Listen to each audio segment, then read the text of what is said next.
Oke, Assalamualaikum warahmatullahi wabarakatuh. Oke, ini adalah sesi berikutnya ya. Kita akan bahas 15 soal berikutnya. Ini lebih ke materi pengantar sebenarnya. Sengaja di bagian akhir. Tapi kan ketika kalian menjawab soal kan diacak semua ya. Diacak semua soalnya, diacak semua jawabannya. Ya.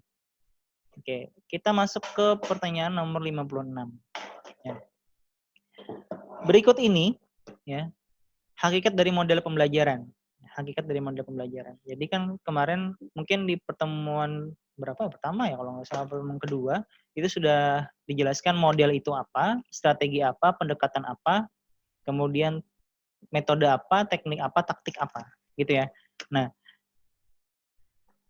kalau model itu kan dia lebih ke bagaimana konsep pelajarannya, bagaimana apa sih pembelajaran seperti apa sih, nah kayak gitu. Nanti di dalamnya itu ada pendekatannya, ada strateginya. Jadi yang paling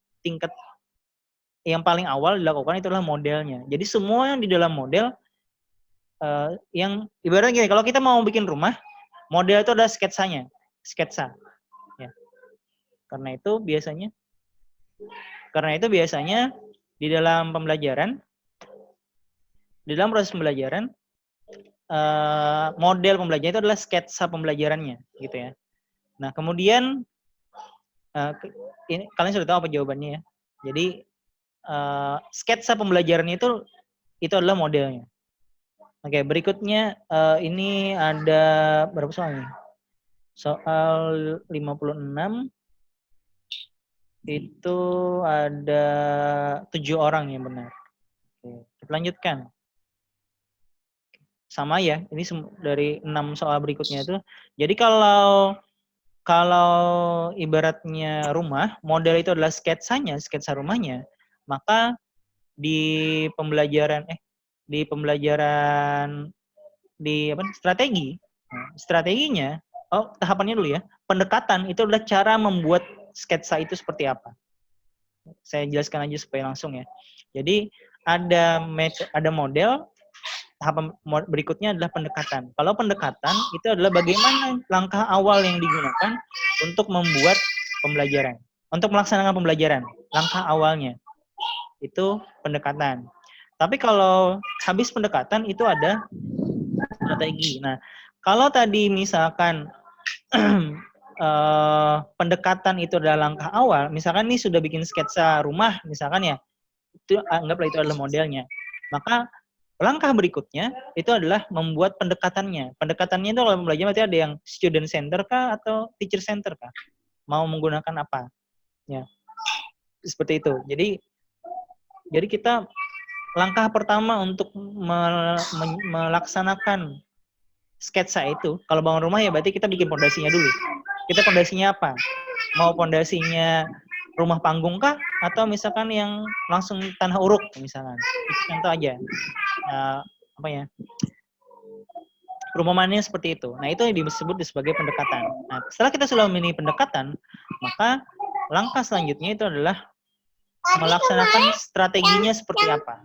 Nah, dalam strategi ini, kalau tadi kita sudah menentukan pendekatannya,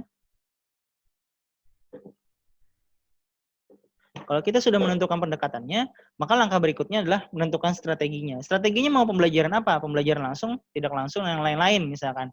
Nah, itu setelah langkah awal sudah dimulai, maka cara untuk melaksanakan langkahnya itu seperti apa? Itu namanya strategi. Nah, cara melaksanakan pendekatan yang mau kita lakukan. Atau bahasa kalau bikin rumah, kalau sudah punya pondasinya, baru kita mulai menyemen, gitu ya. Nah, kemudian untuk teknik, nah itu kan tergantung kepada bagaimana implementasi pembelajarannya, ya. Jadi kalau sudah punya strateginya, biasanya teknik itu adalah metode ya habis itu ya. Strategi, metode. Nah, kalau metode itu adalah cara melaksanakannya, ya. Cara melaksanakannya. Nah, kalau cara melaksanakan pembelajaran itu disebut sebagai metode. Jadi, misalkan gini, nanti kalau ibaratnya kalau bikin rumah, metode apa yang mau kita gunakan? Ya, kalau tadi kan kita strateginya sudah ada. Kemudian metodenya apa? Metode adalah cara melaksanakannya. Ya. Jadi mau bikin rumah, kalau strateginya tadi misalkan kalau sketsanya sudah ada, Kemudian langkah awalnya adalah menentukan rumahnya mau panggung atau tidak, itu pendekatannya. Kemudian strateginya adalah bagaimana supaya pendekatannya tercapai, gitu ya. Itu istilahnya rencananya ya. Kemudian, nah kalau metode itu adalah rencana pelaksanaan itu adalah strategi. Nah, sedangkan melaksanakannya itu adalah metodenya. Cara melaksanakan itu adalah metodenya. Kemudian baru teknik. Nah, teknik itu adalah lebih spesifik lagi. Misalkan, contoh ya, kalau kita sudah menggunakan metode ceramah, biasanya ada apa saja yang kita lakukan dalam ceramah itu. Itu lebih spesifik dia. Ya. Jadi implementasinya tapi lebih spesifik. Itu di teknik. Nah, kalau ke taktik itu lebih ke gaya mengajar seseorang, stylenya. Ibarat rumah itu desain rumahnya mau seperti apa, mau minimalis kah, modern kan dan sebagainya. Gitu ya. Nah, kan ini sudah 6 soal berikutnya. Untuk soal ke-56 ada 7 orang yang benar, 57 ada 15 orang yang benar, 58 ada 12 orang yang benar. Kemudian 59 tentang metode itu ada 14 orang yang benar. Kemudian soal ke-60 tentang teknik itu ada 23 orang yang benar. Kemudian tentang taktik 61 itu ada 25 orang yang benar, gitu ya.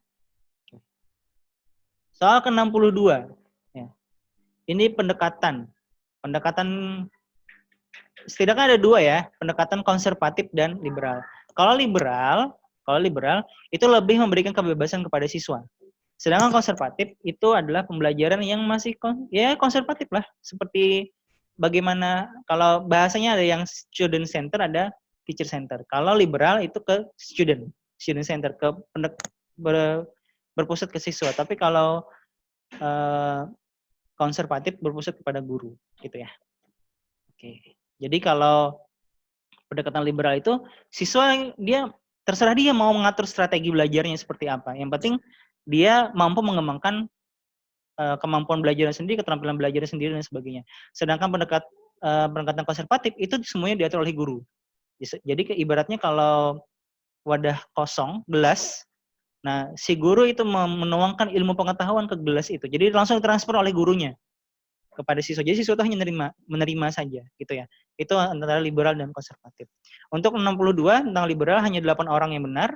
Kemudian untuk 63 tentang konservatif ada 11 orang yang benar. Oke. 64. Berikut ini pernyataan yang tepat menggambarkan perbedaan strategi dan metode. Oke, saya sudah jelaskan sebelumnya bahwasanya strategi itu adalah plan. Ya, strategi itu adalah plan, sebuah rencana to achieve something. Ya. Nah, tapi kalau a plan to do something istilahnya. Jadi strategi untuk rencana untuk melaksanakan sesuatu. Sedangkan metode itulah the way to achieve something. Cara untuk melaksanakan. Gitu ya. Cara untuk mendapatkan sesuatu. Jadi kalau strategi itu lebih ke plan, tapi kalau ke metode itu lebih ke doing-nya, lebih ke way-nya, lebih ke caranya gitu ya. Nah, untuk 64 ada 19 orang yang benar. 65. Berikut ini 5 jenis strategi pembelajaran tepat ya, sudah ya. Di pertemuan pertama sudah. Jadi ada pembelajaran itu ada langsung, tidak langsung, interaktif, inquiry, ya pengalaman berdasarkan experiential, berdasarkan pengalaman, dan ada self-learning berdasarkan mandiri. Ada 13 orang yang benar. Soal ke-66. Berikut ini makna yang tepat dari strategi pembelajaran langsung. Nah, sudah saya jelaskan bahwasanya pembelajaran langsung dan tidak langsung itu hanya berbeda dari berpusat kepada siswa atau kepada guru. Gitu ya. Silakan jawaban sendiri ya. Ini 66 ada 23 orang yang benar, kemudian 67 yang tidak langsung itu ada 13 orang yang benar. Oke, soal ke 68. Berikut ini makna yang tepat dari strategi pembelajaran interaktif. Sebelumnya sudah saya jelaskan ya, bahwasanya pembelajaran interaktif itu lebih bersifat kepada berbagi. Jadi inisiatif seseorang untuk inisiatif untuk membangkitkan sharing ya. Bahasanya gitu. Pembelajaran interaktif itu lebih ke sharing. Jadi bagaimana si siswa dengan siswa yang lain berbagi pengetahuan, guru dengan siswa berbagi pengetahuan, atau bahkan dari satu kelompok dengan kelompok lain itu berbagi pengetahuan, gitu ya. Itu lebih ke sharing kalau di pembelajaran interaktif. Itu ada 17 orang yang benar. Kemudian soal 69 pengalaman ya, strategi pembelajaran melalui pengalaman. Jadi kalau pengalaman ya pasti ada individu ya. Bagaimana dia membangun pengalamannya sendiri secara individu atau mungkin secara kelompok ya. Jadi harus ada activity, harus ada kegiatan yang dilaksanakan. Jadi kalau pengalaman itu lebih kepada kegiatannya, dipusatkan kepada kegiatannya. Itu ada 16 orang yang benar. Kemudian soal terakhir, makna yang tepat dari strategi pembelajaran mandiri. Ya, sudah jelas lah ya, kalau mandiri namanya mandiri berarti harus individu ya, tergantung individunya. Jadi seberapa tinggi inisiatif individunya, seperti itu juga pembelajaran mandirinya. Oke, sampai sini ada pertanyaan dulu. Saya berikan kesempatan untuk bertanya, silakan.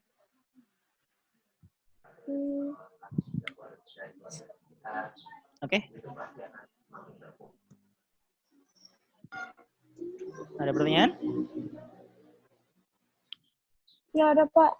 Nggak ada ya? Oke. Kalau tidak ada, saya akan umumkan pada kesempatan kali ini. Kalian setelah ini akan pelajari dulu materinya. Nanti saya upload videonya pembelajaran ini.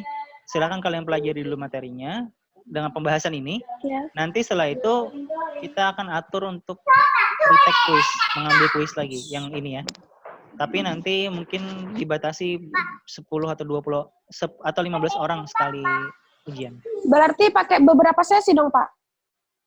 Ya kayak kemarin juga. Karena kemarin kan 30 berapa? 31. Mungkin 31 karena terlalu banyak yang mengakses akhirnya baik. itu ya. Jadi nanti, tapi mungkin nanti tidak pakai host game, saya akan gunakan teknik yang lain ya. Mungkin nanti langsung teknik quiz atau PR di kelas saja. Oke, gitu ya. Nanti silakan kalian pelajari. Minggu depan kita nge-retake quiznya. Minggu depan saja. Oh, apaan? Masih soal yang ini kah, Pak? Masih soal yang sama. Alhamdulillah. Kalau kapan kali Senin ya? Minggu depan ya? Ya minggu depan Iya, Senin Pak. ya, hari Senin aja. Nanti kita janji, kita via grup saja komunikasinya, oke? Oke, Iya, saya Pak. rasa itu dulu ya. Ada pertanyaan masih? Nggak ada? Soalnya tetap yang sama karena tadi saya tidak memberikan jawabannya, ya. Jadi kalian tinggal simak saja pembahasan dalam video ini, gitu ya. Jadi mudah-mudahan selama kalian bisa menyimak dengan baik dan benar, insya Allah bisa jawab soalnya. Oke, saya rasa itu dulu. Kalau tidak ada pertanyaan, saya akhiri sampai di sini sesi terakhir ini sudah. Oke, saya rasa itu dulu. Ya, selamat pagi dan assalamualaikum warahmatullahi wabarakatuh. Waalaikumsalam warahmatullahi wabarakatuh.